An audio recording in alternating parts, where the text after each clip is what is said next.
With the light of Om Namo Purnaya.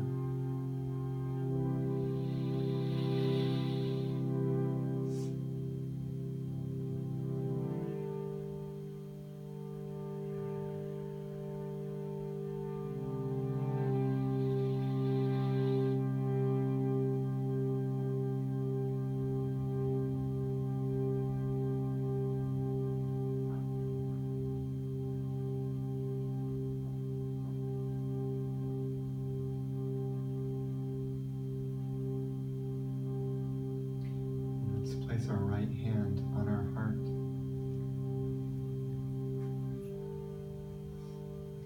Now we'll speak to our heart at this moment to make our intention tonight. My dear heart, please awaken. Arise and awake. O heart, brim with love. Open yourself to the grace and the sweetness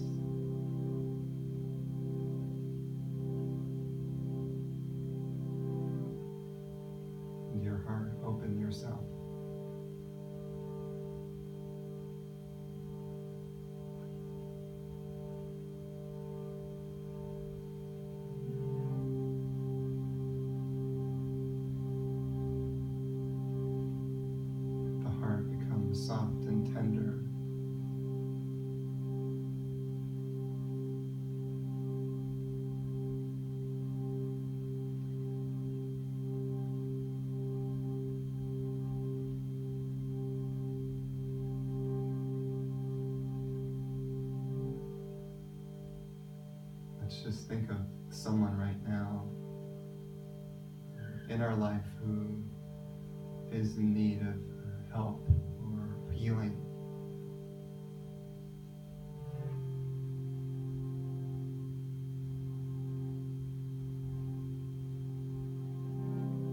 And let's dedicate tonight to bring this healing energy to that being. May we connect to the energy and send it to that being, that they may be healed and become whole and complete.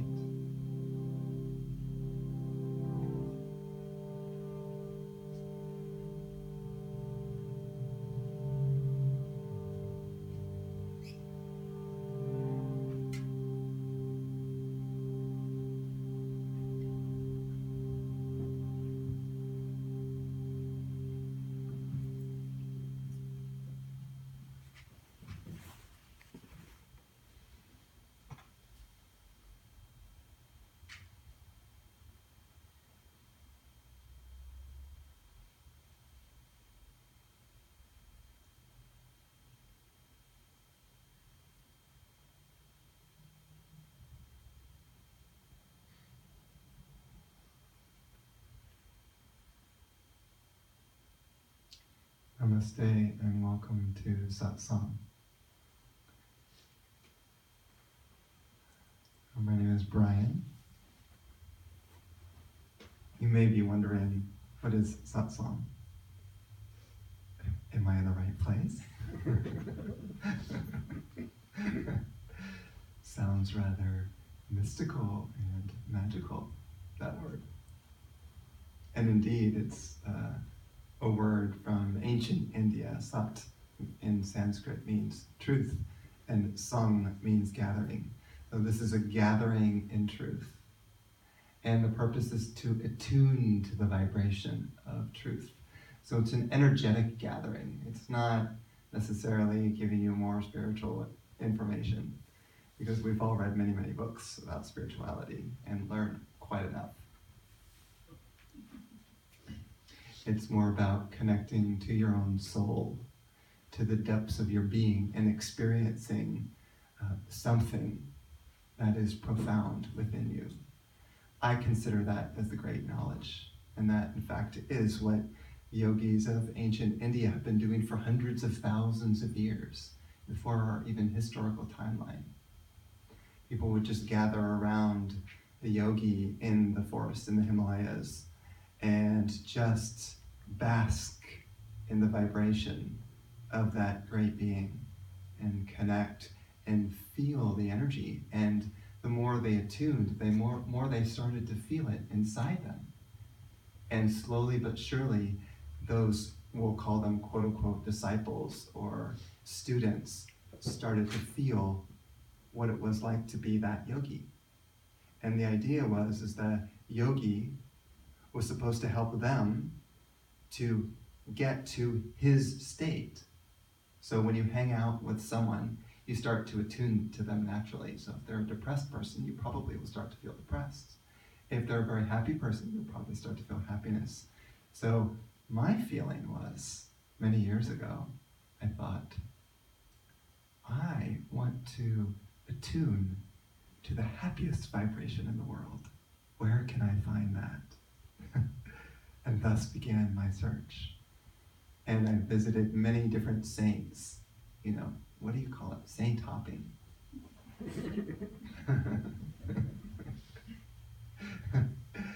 And then I found my teacher, Name Purnaya, in 2007. We lit a candle for him. He was the one who asked me to go on this journey and hold these gatherings in different places around the United States and Canada. So in 2012, he asked me to renounce my old life. I was very, had an interesting previous life. I won't go too much into it, but you know, traditional life where I had a job and a house and a lot of things. And I left everything, and I got a van. I put a bed in the van, and then I began to travel from city to city to city without a home, and just the stuff in my van. And I really wasn't much of a traveler before that. I would rather stick to my apartment and sort of be like a hermit and not really go out and meet people. And now I was traveling. Boy, that was kind of uncomfortable. And imagine sleeping in the van at truck stops on the side of the road at night, even in really cold weather, where I would wake up and my feet were numb, and were numb for hours afterwards as I was driving. It was not so romantic as some people would make it out to be, this sort of trip. But it was amazing to walk into a town and, let's say, talk to the CSL minister and say, "Oh, we would love to have you speak at our gathering." I say, "Wow, really? Sounds great," because it didn't happen very often that a church would say yes, just because churches have their own program and they don't oftentimes invite people outside, but some are open to something new. So I would go in knowing no one and hold a meditation. And I remember I think it was like South Carolina or something, I went to, it was a Unity church. And I walked in, held a 45-minute meditation. People were moved. And it was mostly silence. But the energy spoke for itself. And then people came up to me and said, "Oh, would you like to stay with me while you're here?" And remember, I didn't know a soul in that town. And so I said, "Sure." I ended up staying for a couple of weeks while I did regular gatherings in that town at different spiritual centers. And that's how I did it, city to city to city. I remember before the journey started, I told my mother, I said, I'm renouncing everything, I'm going on the road. And she said, "Well, gosh, how are you going to get food and shelter?" And I said, "Oh, the universe is going to take care of that." And she said, "Oh." Perhaps thinking, "Oh my gosh, my crazy son, what is he doing?" And she didn't really believe it, but the funny thing is, during the 3 years that I was traveling, I was taken care of time after time after time after time. In fact, when Kristen joined me the last 6 months of my journey on the road, before I settled around here,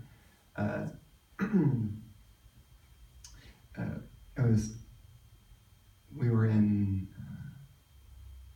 Canada, and we were going to go down to Vancouver, and we just happened to talk to this couple who had one of those, I don't know what you call it, a condo, or almost like a penthouse or something, like at the top of this building in the midst of Vancouver. I knew no one in Vancouver. And I said, "I'm going to Vancouver to hold some gatherings there." And they said, "Oh, we've got a place that's empty that you could use." So we ended up staying in this incredible high-rise, beautiful bedroom, very, very comfortable, in the middle of Vancouver, overlooking the ocean. So those were the types of things that happened to me. Maybe it was Kristen who gave me good luck. Because other times where I stayed in campsites and was bitten by mosquitoes. And if you've ever tried sleeping with mosquitoes, that's not very easy to do, because they buzz in your ear and then they suck your blood. So that is not easy. So that's kind of a summary of I suppose not a summary, but a glimpse of the journey that I've taken until I came down here and settled here and have been doing regular gatherings in this area. So tonight the gathering is about awakening the heart. So I felt like we would just start by attuning to a mantra for heart awakening. I wanted to show you it so you could practice it yourself if you like, if that appeals to you. Probably it does, since you came here and that was the title of the gathering. So, awakening the heart. So in Sanskrit, in the ancient Indian language of Sanskrit, the word for divine love is prem, P-R-E-M. P-R-E-M, prem. So, and then the word for bliss is Anandam. So, Reverend Mike says, you might gather more people at your gathering if you just changed your name to something more exotic. Like some sort of Indian name or something. And someone joked to me before, it's like you could call yourself Brian Ananda. Brian, he who is in bliss. And that's what that would mean. And some swamis do that. Some people from India who travel, they just add the word Ananda to their name. That makes them blissful. That's not true. You actually have to work on making yourself blissful. But I thought that was funny. So the mantra for awakening divine love and bliss is Anandam Premanandam. So I'll say the first word and then you say it, because I want to make sure that you get it. So it's Anandam, Anandam, Premanandam. Premanandam. Yeah. So like pray, Premanandam. So when you chant that, it helps to awaken the heart. And I know that also may sound rather magical and mystical, but all of us know that vibration affects us, that the world is made of vibration, and that there are some very high vibrations, very positive vibrations, and some very negative and low vibrations. Just consider as Anandam Premanandam is not just a high vibration, but a divine vibration, which is beyond high. It's beyond the scale of high. So it's like if you want to develop infinite love, endless love, absolutely pure love, where there's no more shred of hatred or anger or resentment in your heart, then chant Anandam Premanandam over and over and over again and purify your heart. So we'll chant it together. And you can sing it with me as you get the tune. The tune is very easy.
Premanandam.